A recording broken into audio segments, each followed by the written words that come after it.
పూంచ్ సెక్టార్లో పాక్ సైనికులు కాల్పులకు దిగారు. కాల్పుల్లో 13 మంది పౌరులు మృతి చెందగా 59 మందికి గాయాలయ్యాయి. గాయపడిన వారిలో 44 మంది పూంచ్ సెక్టార్కు చెందిన వారిగా గుర్తించారు. విదేశాంగ శాఖ అధికారికంగా కూడా ప్రకటించింది.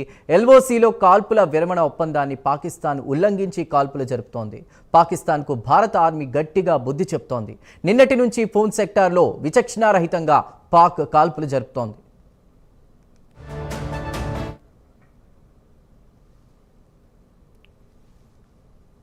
రైట్, ఇక ఇదే విషయంపై మరిన్ని డీటెయిల్స్ మా నేషనల్ బ్యూరో చీఫ్ కళ అందిస్తారు. కళ, చెప్పండి, వరుస కాల్పులు జరుగుతున్నట్టు తెలుస్తోంది. సరిహద్దుల్లో ప్రస్తుతం అప్డేట్స్ ఏంటి?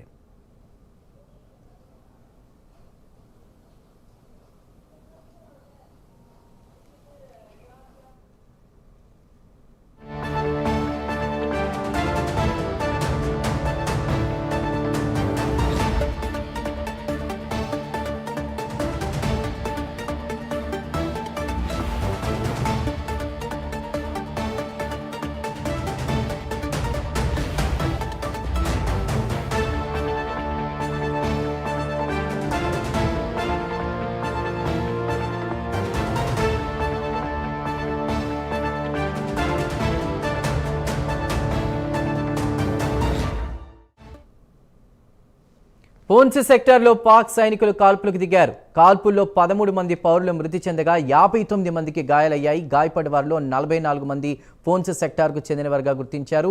ఇక విదేశాంగ శాఖ అధికారికంగా కూడా ప్రకటించింది. ఎల్ఓసిలో కాల్పుల విరమణ ఒప్పందాన్ని పాకిస్తాన్ ఉల్లంఘించి కాల్పులు జరుపుతున్నట్టు తెలుస్తోంది. మరి డీటెయిల్స్ అక్కడి నుంచి మా నేషనల్ బ్యూరో చీఫ్ కళ అందించడానికి సిద్ధంగా ఉన్నారు. కళ, చెప్పండి.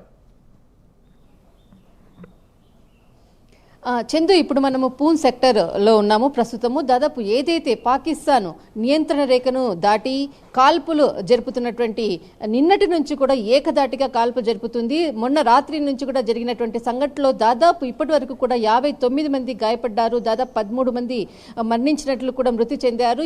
ఈ విషయాన్ని అధికారికంగా కూడా ప్రకటించడం జరిగింది. ఇప్పుడు మనం ప్రస్తుతం అంతా కూడా పూంచ్ హాస్పిటల్ దగ్గరే ఉన్నాము ప్రజెంట్గా. అయితే నిన్న ఏదైతే మొత్తం అంతా కూడా ఉదయం 7 గంటల నుంచి జరిగినటువంటి సంఘటన 7 గంటలకు స్టార్ట్ అయిన తర్వాత మధ్యాహ్నం 12:30, 1 గంట వరకు కూడా మొత్తము 1 వరకు కూడా మొత్తం అంతా కూడా ఇక్కడ ఈ ప్రాంతం అంతా కూడా అసలు ఈ ఏదైతే ఫైరింగ్ దాంట్లో గాయపడినటువంటి వాళ్ళు, మృతి చెందినటువంటి వాళ్ళు మొత్తం అంతా కూడా హోరెత్తినటువంటి స్థలం ఇది. అయితే చాలా మందికి ఇక్కడ కొంతవరకు ట్రీట్మెంట్ ఇచ్చిన తర్వాత ఇక్కడ నుంచి వాళ్ళని జమ్మూ ప్రాంతానికి తరలించడం జరిగింది. అయితే ఏదైతే ఇక్కడ ఉన్నంత వరకు మాత్రం కొంత ఫెసిలిటీస్ ఉన్నంత వరకు వాళ్ళకి ట్రీట్మెంట్ చేసి తర్వాత ఇక్కడ నుంచి వేరే ప్రాంతాలకు పంపించడం జరిగింది. అయితే ఇక్కడ ఏదైతే మనకు ప్లేస్ ఉందో ఈ ప్లేస్ పూంచ్ సెక్టర్లో అడుగడుగున ఏదైతే భీకరమైనటువంటి దాడులు నిన్న ఉదయం 7 గంటల నుంచి అర్ధరాత్రి 11 గంటలకు ప్రారంభమైనటువంటి దాడులకు మనకు ఏదైతే ఆపరేషన్ సింధూర్ చేసేసి మనం ఒక 25 నిమిషాల్లోనే అక్కడ ఏదైతే పాకిస్తాన్కి సంబంధించినటువంటి తీవ్రవాద ముఠాకు సంబంధించినటువంటి స్థావరాలన్నిటిని కూడా ధ్వంసం చేశాం.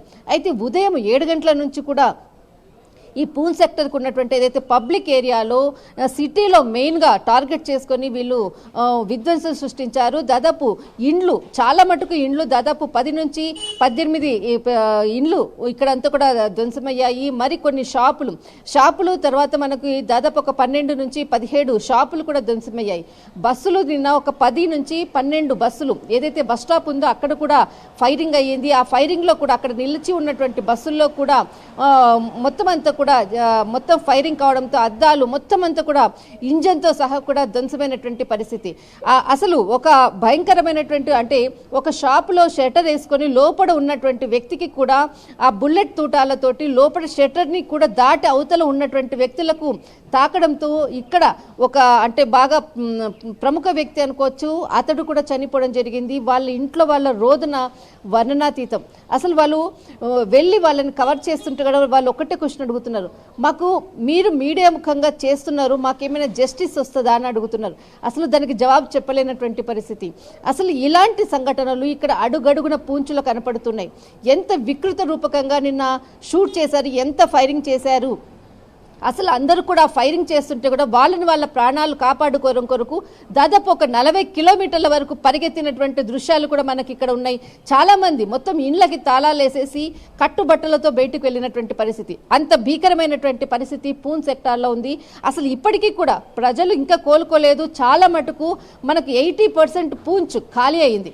అసలు ఇక్కడ కొద్ది మంది మాత్రమే ఉన్నారు. ఎందుకంటే వాళ్ళకు అంటే కొంతమంది 80% బయటికి వెళ్ళిన వాళ్ళు ఎందుకు వెళ్ళారు అని అంటే వాళ్ళకు పరిచయాలు ఉంటాయి, వాళ్ళకు బంధువులు ఉంటారు, స్నేహితులు ఉంటారు, వాళ్ళు వెళ్ళిపోయారు. ఎవరికి లేనటువంటి 20% వాళ్ళు ఇక్కడే ఉన్నారు. వాళ్ళు చావైనా బ్రతికైనా సరే, వాళ్ళు ఏదైనా మాకు ఫైట్ చేస్తే మేము చనిపోవడానికి సిద్ధము, మాకెవరూ లేరు అంటూ ఆ 20% ప్రజలు ఇప్పుడు ఉన్నారు. వీళ్ళు కూడా అసలు మళ్ళీ ఏ క్షణం ఏమవుతుందో తెలియదన్నంత భయంతో మాత్రం ప్రజెంట్ పూంచ్ సెక్టర్ ఉంది. అడుగడుగున మిలిటరీ, తర్వాత టోటల్ సెక్యూరిటీ అంతా గస్తీలో ఉన్నటువంటి పొజిషన్ మాత్రం ఉంది. చందు. రైట్ కళ, థ్యాంక్ యూ.